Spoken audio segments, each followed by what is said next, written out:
ఇంకో దిక్కు పైసలు లేవంటావు, మిస్ వరల్డ్ పోటీలకు 100 కోట్లు ఖర్చు పెడతావు, 100 కోట్లు పెట్టి నీ క్యాంప్ ఆఫీస్ కట్టుకుంటావు, 100 కోట్లు ఖర్చు పెట్టి ఫుట్బాల్ షోకులు తీర్చుకుంటావు, 100 కోట్లు ఖర్చు పెట్టి ఇతర రాష్ట్రాల్లో పేపర్ అడ్వర్టైజ్మెంట్లు ఇచ్చుకుంటావు, 1,00,000 కోట్లు ఖర్చు పెట్టి మూసి బ్యూటిఫికేషన్ చేస్తా అంటావు, 1,00,000 కోట్లు ఖర్చు పెట్టి ఫ్యూచర్ సిటీ కడతా అంటావు.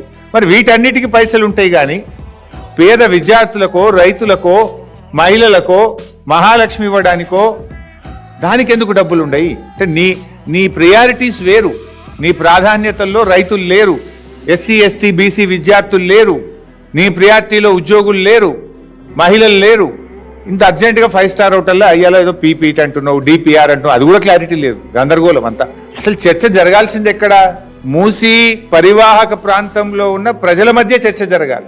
ఆ ప్రజలలో ఉన్న భయాందోళనలు తొలగించాలి, ఆ ప్రజలకు ఉన్నటువంటి అనుమానాలను నివృత్తి చేయాలి. అంతా ఆగమాగం, సగం సగం, ఏది సరిగా ఉండదు. నీది అన్ని అబద్ధాలు, గోబల్స్ గోబల్స్ గోబల్స్.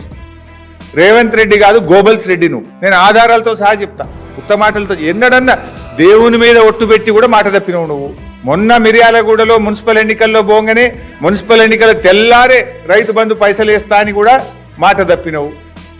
నువ్వు మనిషిగా ఒక మాట మీద ఉండేటువంటి ఇది నీకు జీవితంలో లేదు, రాదు. నీకేదో వెనకటి శాపం ఉన్నట్టుంది. నిజాలు మాట్లాడాడు రేవంత్ రెడ్డి అనే ఒక శాపం మీద ఉన్నట్టుంది. అబద్ధాలు తప్ప నువ్వు ఎన్నడూ జీవితంలో నిజాలు మాట్లాడవు నువ్వు.